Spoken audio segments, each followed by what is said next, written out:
dan selamat malam Pak Yakub. Pertama-tama saya Selamat ya malam. berduka atas kepergian sahabatnya, Pendeta Caleb Tong, yang Oh, juga thank you. Ya. artinya sisa dua saja perintis yang datang ke Indonesia untuk Iya, iya. semangat reformasi. Nah, pertanyaan saya masih sehubung roh manusia yang dikatakan diri manusia yang sesungguhnya.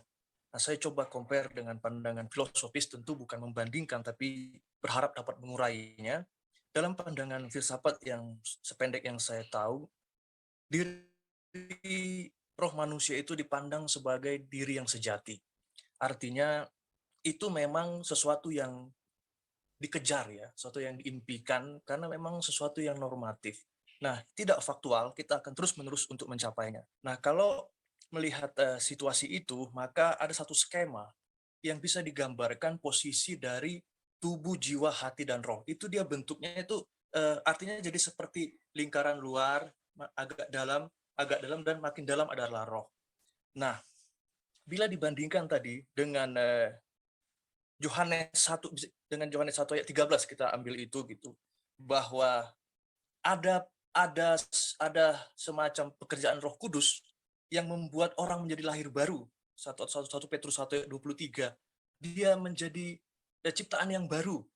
Nah, tentu saja yang dipulihkan di situ dalam konteks ini adalah rohnya. Nah, apakah gitu? Apakah ini akan bisa dimaknai begini, Pak Yakub? Misalkan saya ambil satu konteks yang lain yang untuk memudahkan pandangan Renostran Wesleyan yang menganggap reducible ability. Artinya, setelah manusia itu mendapatkan keselamatan atau kelahiran baru itu, maka dia jadi punya kemampuan lagi untuk, karena sebelum terjadi keselamatan itu, manusia itu tidak kehilangan kehendak atau keinginan, tapi kehilangan kemampuan untuk menjalankan yang baik. Nah, apakah bisa dimaknai seperti ini? Manusia yang telah diselamatkan atau mengalami pekerjaan Roh Kudus itu, dia memang tetap harus bergulat dalam daging, tetapi dia akan terus-menerus mendapatkan kesempatan untuk mencapai sesuatu yang normatif itu.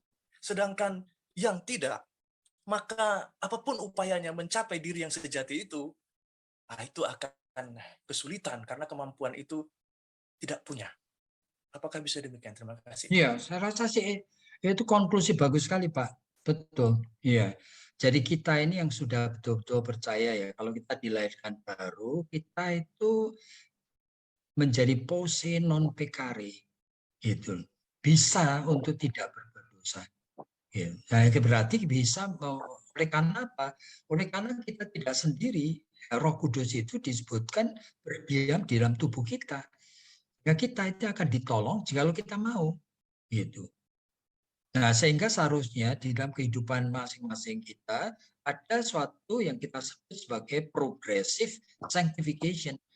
Jadi memang kehidupan di dalam penyucian roh itu yang makin lama, makin progressively, kita makin matang dan makin dewasa. Seharusnya begitu. Jadi kesimpulan dari itu tepat sekali, Pak. Baik, thank you so much. Terima Thank kasih. you. Sehat selalu. Thank Terima you, kasih, Mas Dimas. Bung Latil ya.